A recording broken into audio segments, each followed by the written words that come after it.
Alors, je tenais à faire une petite vidéo en mode récap du voyage. D'une part pour avoir des souvenirs personnellement, des impressions que j'avais juste avant de partir, et pour vous, voilà, pour que vous sachiez un petit peu ce qu'on a pensé globalement de nos 7 mois en Nouvelle-Zélande. Donc ces 7 mois en Nouvelle-Zélande, ils sont passés vite, et en même temps pas vite parce qu'en fait on a fait tellement de choses que ça a été tellement rempli que voilà, les 7 mois ils ont quand même été super complets. Et c'est vrai que voyager à l'autre bout du monde, c'est ça fait qu'on voit des choses différentes. Et d'un côté, maintenant on connaît bien la Nouvelle-Zélande parce qu'on a vu les 2 îles entièrement. Et ça m'a aussi donné en fait envie de voyager par exemple en France. Parce que c'est vrai que on a toujours tendance à vouloir aller à l'étranger, à voir ailleurs comment c'est. Mais on connaît pas notre propre pays en fait au final. Et ça sonne peut-être un peu bidon. Mais ouais, peut-être pourquoi pas le prochain road trip le faire en France. Au moins ce sera à côté. Et ce sera un peu plus pratique pour y aller. Mais ouais, voilà. Ouais, une question je pense qu'on va me poser en revenant, c'est est-ce que mon anglais s'est amélioré? Alors oui, quand même, mon anglais s'est amélioré. Après, il faut dire que quand on est en road trip et que, bon, déjà on voyage à deux, donc voilà, on parle toujours en français entre nous, et que quand on rencontre majoritairement des Français et des Allemands, qui sont en fait dans le même cas que nous, qui voyagent, et donc on se retrouve au même endroit, aux mêmes endroits, c'est pas l'idéal pour apprendre et pour parler l'anglais, mais cette année de césure, elle m'a permis en fait d'avoir du temps pour faire des choses que voilà, au quotidien normalement je peux pas trop faire parce que voilà, on a d'autres choses à apprendre, on va dire ça comme ça. Et donc j'avais emmené mon bled d'anglais et j'ai pu trouver du temps pour voilà, revoir certaines règles de grammaire, d'orthographe, comment conjuguer correctement et comment faire des phrases qui ont du sens. Et aussi pour apprendre du vocable, parce que perso, je pense que le vocabulaire, franchement, la meilleure façon d'apprendre, c'est de se faire des petits papiers et, voilà, et de se forcer et de les revoir. Et voilà, et puis c'est lors des woofing, enfin du woofing, et quand on rencontrait des gens qu'on peut mettre en pratique, et c'est vrai que ça reste le mieux pour apprendre la langue. Mais ouais, je pense que maintenant j'ai un bon niveau intermédiaire. Enfin, ce qui est sûr, c'est que j'ai plus d'aisance pour parler de façon plus clean, on va dire, et un peu plus fluide. Donc ouais, par rapport à ça, je suis quand même contente parce que bah, c'était un début du voyage. Et, et voilà, c'est cool. Il y a quelque chose d'autre aussi que j'ai réalisé en fait lors des derniers mois. C'est que déjà en fait j'étais partie en Nouvelle-Zélande sans avoir vu spécialement de photos ou de reportages ou quoi que ce soit. J'étais juste partie avec voilà, en ayant en tête un petit peu les impressions des uns et des autres qui étaient déjà allés. Et en fait j'ai trouvé ça super bien de partir sans avoir vu voilà, les plus belles photos, les plus belles... Enfin, c'est toujours un petit peu romancé quand les gens racontent leur voyage. Et j'ai trouvé ça bien en fait de partir sans a priori. Bon là je parle des paysages surtout, mais du coup ça nous laisse vraiment l'opportunité de découvrir en fait au moment où on y est. Et c'est vrai que c'est pas mal parce que bon, il y a 2-3 endroits où on avait déjà vu voilà, des clichés superbes et tout, et quand on arrive on a tendance à être un peu déçu parce que c'est jamais comme c'est sur les photos. Et du coup voilà, j'ai trouvé ça bien en fait voilà, d'aller simplement voir un endroit et vraiment de le voir sans avoir d'a priori. Et donc ça, je pense que je ferai toujours mes voyages comme ça. Et sinon, par rapport aussi à, voilà, à ce qui est des a priori, on nous a vendu la Nouvelle-Zélande comme un pays où les gens étaient super ouverts, super sympas, plus qu'ailleurs dans le monde, comme un pays qui était écologique, comme un pays qui... voilà, où tout était facile, où tout était cool. Alors c'est vrai que niveau tout ce qui est paperasse, administration et tout, on n'a jamais eu de galère, c'était toujours super facile. Après, personnellement, je pense que voilà, si vous avez vu, enfin si vous avez suivi un petit peu le vlog, vous avez vu que on a eu 2-3 accros avec des personnes par-ci par-là. Et je trouve pas qu'en fait les gens soient plus sympas qu'ailleurs. J'ai trouvé ça, enfin je les ai trouvés normaux si je peux m'exprimer comme ça. Et et oui, c'est vrai que quand on passe à la caisse, ils nous demandent comment on va, mais c'est peut-être plus par habitude, je pense pas que ce soit plus qu'en Europe, que les gens se soucient plus de nous qu'en Europe. Ouais, et par rapport à ce qui est un pays vert, oui, il faut pas oublier qu'ils sont pas beaucoup, donc c'est surtout ça qui fait que voilà, peut-être qu'ils n'ont pas les mêmes taux de pollution que nous, mais il y a quand même énormément de 4x4, les gens, enfin, le tri on le voit pas spécialement, c'est pas, je pense pas en fait que ce soit un pays plus vert qu'un autre, je pense qu'ils ont à peu près le même stade que nous, c'est pas, enfin, il y a rien de spécial quoi, leurs eaux sont polluées, enfin, voilà, faut pas croire en fait tout ce qu'on nous dit, nous, on a vu réellement comment c'était, et non, c'est pas un pays spécialement écolo, ils donnent encore des sacs plastiques au supermarché, enfin, dans certains supermarchés non, mais voilà, rien de ouf à dire par rapport à ça. Ce qu'on a remarqué aussi, c'est un peu un sujet un peu toujours qui est difficile à... c'est un sujet qui est difficile à aborder, c'est... donc vous n'êtes pas sans savoir qu'ici il y a les ethnies maoris qui sont là donc, depuis à peu près 800 ans et qu'il y a eu la colonialisation depuis. Et donc on en a parlé avec des maoris, on en a parlé avec des gens blancs, si je peux dire ça comme ça.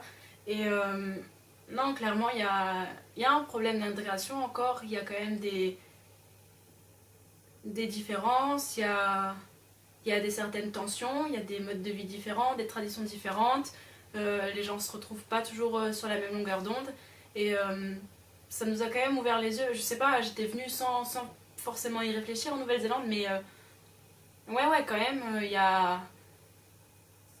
Je pense que c'est partout ailleurs au monde où des gens d'origine différente doivent cohabiter, il y a toujours un problème quelque part, donc...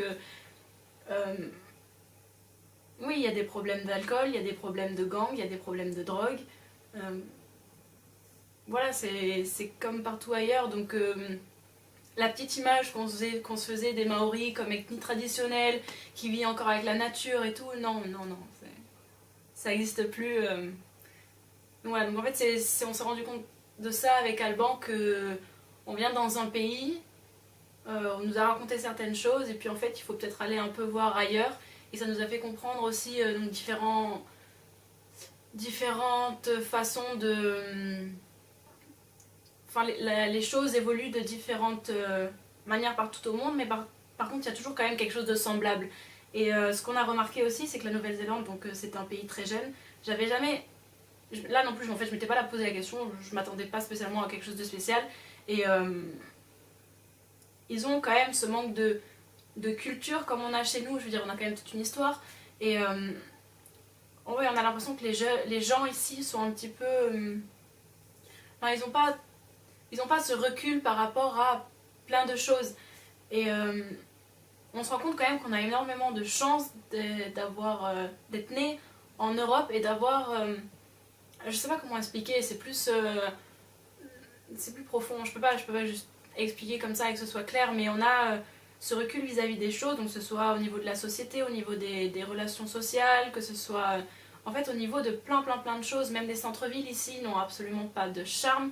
Et donc on se rend compte que ouais, on a de la chance de venir de là où on vient et d'avoir ce potentiel de pouvoir vraiment voir les choses avec le passé qu'on a eu en Europe, et de pouvoir mettre les choses un petit peu en relation, et peut-être de plus pouvoir comprendre pourquoi parfois la société ne tourne pas tout à fait rond, ou pourquoi pas tout n'est parfait en fait. Voilà, et donc c'est vrai que ça nous a ouvert les yeux par rapport à ça, et donc de pouvoir mettre...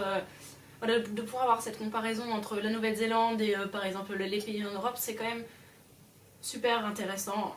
Et par rapport à ça, je pense que ça nous a vraiment apporté quelque chose. Voilà.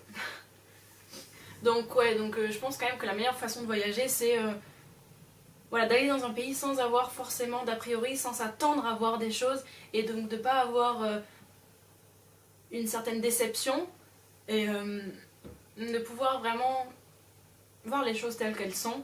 Et je pense que c'est en fait la chose la plus importante, c'est d'arriver à avoir toujours cette vision globale et à pouvoir connecter les choses entre elles. Et c'est vrai que par rapport à ça, ça nous a servi. On va pas ressortir de la Nouvelle-Zélande en vous disant c'est un pays avec des gens que sympas, ils sont super écolos. Je pense qu'on s'est vraiment fait une vision fidèle aux choses telles qu'elles sont. Et autre chose que je pense qu'on risque de me demander quand je vais rentrer, c'est est-ce qu'on n'est pas démotivé pour les études? Est-ce que ça va pas être trop dur de reprendre? Franchement, après avoir travaillé dans des usines ou dans des entrepôts d'emballage de kiwi, il est clair que je veux pas faire ça toute ma vie. Donc non, franchement, je suis boostée à fond, j'ai envie de continuer mes études, j'ai envie de les finir et je pense pas que ce sera dur. Enfin, je veux dire, je me suis quand même tapé 3 ans avec des examens, je sais ce qu'il faut que je fasse, comment, donc je pense que ce sera pas un problème. Enfin, du moins j'espère, mais franchement je pense pas. Et cette année de césure, donc là je parle vraiment pour moi, ça m'a vraiment fait du bien, ça m'a fait du bien vraiment de m'arrêter un an, d'être loin du stress, parce que je suis quelqu'un, bon, pour ceux qui me connaissent, je stresse très facilement. Et les périodes d'angoisse que j'ai pu avoir donc les 2 dernières années avant de partir, là durant les 7 mois il n'y a pas un moment où j'ai eu voilà, cette anxiété, ou que j'ai eu des soucis avec moi-même, on va dire. Et ça m'a vraiment vraiment fait du bien. Et c'est là que je regrette pas du tout d'être partie, je regrette absolument pas d'avoir fait une année de césure.